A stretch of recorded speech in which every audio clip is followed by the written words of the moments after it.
Yeah, this week's Raw, Strowman wrecking fools. Strowman comes out, he's like, I killed Roman Reigns, to the crowd's delight. AO comes out like, whoa, no, you've got a match against him in Payback. I want competition now. No. Fine. Gold Truth walking in the back. Yeah, ready to have a match going? Random bronze destroys them. What I loved about that sequence is he throws what looks like a toolbox, because you hear wrenches and flow across. People back are just running for their lives. They had no idea who this massive man is or why he's killing Goldust and R-Truth. Ironically, they only check on R-Truth because, Goldust just gets thrown through a wall, so he's probably fine. Strowman's on a warpath until Show stops him. Main event, Show Strowman. Man, was the crowd into this match? And this match was good. I do think the who will slam who spot went a little bit long, but I can tell they're setting up for the massive, massive superplex spot. It was power slam, kick out by Show. Choke slam, kick out by Strowman. KO punch, kick out by Strowman. Top rope superplex, Strowman to Show. Ring implodes. Watch the ref bump, where ropes collapse, ref falls out the back. Just crowd going nuts. And I was like, this is fantastic. You could tell they were leading to it, but they kept on teasing it. And then when it happened, you were like, done. Done. Perfect. It's going to suck when he loses to Roman.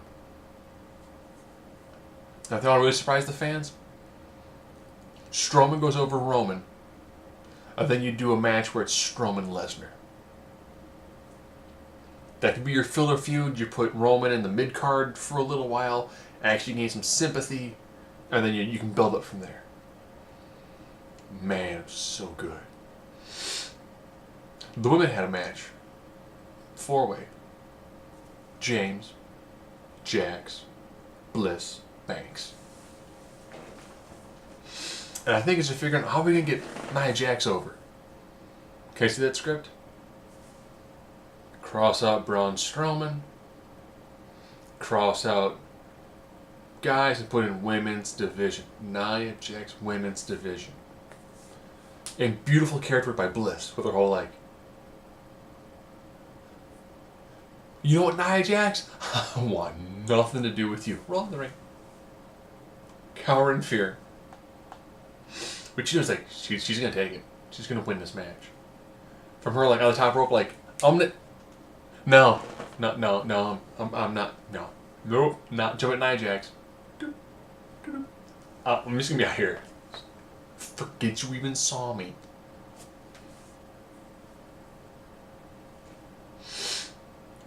So I'm going for the Tower of Doom spot. Nia Jax picked up Sasha for a Samoan drop. While holding her, slams Sasha into Mickie James. Hits a Samoan drop. Bliss hits a drop kick, which knocks Nia Jax out of the ring. 1, 2, 3. Bliss is taking on Bayley. Solid match. Done well. Done well. The club did a random open challenge. And then facing Enzo and Big Cass. Enzo and Big Cass won your standard Enzo and Big Cass match where Big Cass cleaning house. Oh, sorry, no. I got so used to the club losing. Enzo, Big Cass, typical clean house spot. They go for the boom shakalaka, but Cass, instead of throwing him to Anderson, throws him at Gallows. I guess when you're the guy throwing the other guy, you can make a mistake like that. Gallows gets taken out by Cass.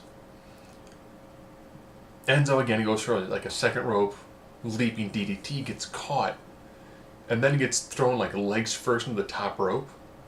Weird looking spot. 1, 2, 3. Club gets the victory. Cool. I'm fine with that. to keep up the camaraderie in the face versus face matches. The Hardys really excited to be here. It's a tremendous opportunity. Cesaro's like, hey, I'm looking forward to facing you. Jeff's gonna be a great match. Sheamus is like, I remember watching you guys growing up. It's gonna be great facing you guys. Without a ladder, we're taking the belts. So, Jeff Hardy, Cesaro. I liked how they did the counters. It's like, I know what you're going for. No. Well, I know what you're going for. No. You know, neither of you guys are. I'd say Cesaro was very crisp, where Jeff is not super crisp. His style seems very chaotic and seems sloppy, but he doesn't get hurt that much. And of course, he gets the swanton, gets the victory. Afterwards, shaking of hands. Good. I like that. Solid match. It works those two together in teams. Cool. Miss TV segment had Dean Ambrose. Sport in the ring. Miz just is running him down. Dean stands up, taking stuff out of his pockets, taking his coat off, folding his coat. Marie's like, Mike,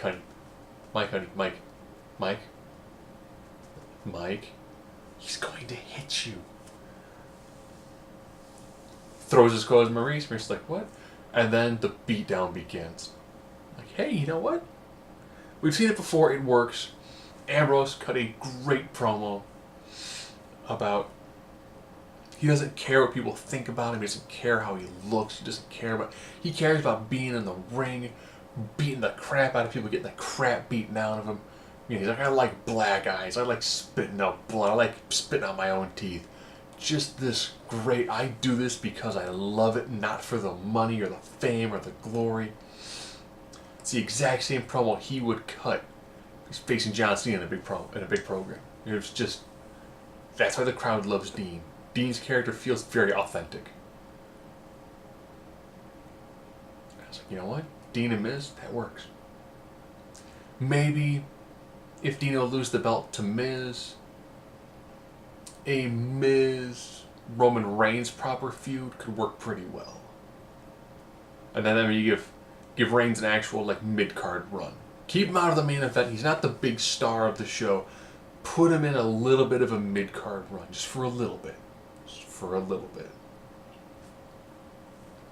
And then when he main events WrestleMania next year, you know, he might actually have good sympathy from both the hardcore and the casual fan. They replayed Alicia Fox getting a blast of powder from a box. Dana's like, oh, that's horrible. And Emma's like, no, Dana, you laughed. You laughed a lot when that happened. You said you never seen them blow up in someone's face before. Dana's like, how could you do that to me, Emma? And Emma's like, well, stand on your own 2 feet. See how well you balance. And I was like, they did something. Jack Gallagher took on TJ Perkins in a match similar to what they did on 205 Live. Neville came down. Aries came down. And I'm thinking, tag match play? No, just a one-on-one match. Alright. With TJP getting a victory. And then the heels kind of getting a one-up on the faces. It's not bad. I mean, it's a basic, workable story. And it continues to build the roster. No problems with that. Samoa Joe and Chris Jericho. Great match. Joe got the win by a tap out. Great match. Nice back and forth. They knew each other well. Solid match. Afterwards, Joe cut a promo about taking out Seth Rollins. And he's like, last time I did it, but now you beat up my clientele and you beat up his wife. And Seth did the ever so standard payback's a bitch. I'm like, alright, it's fine. You know, it's going to be a solid match. You know, they got 2 weeks to do the final build for it. It's fine.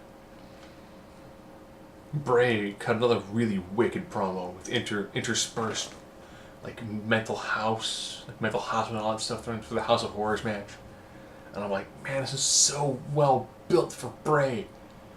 And he's going to lose.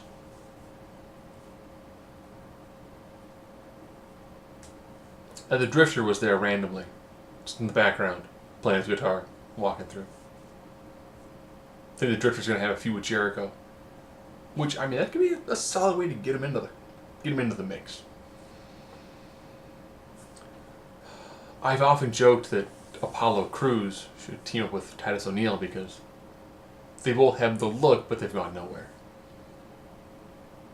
And Titus O'Neil is trying to get Apollo Crews to call him, be part of his brand.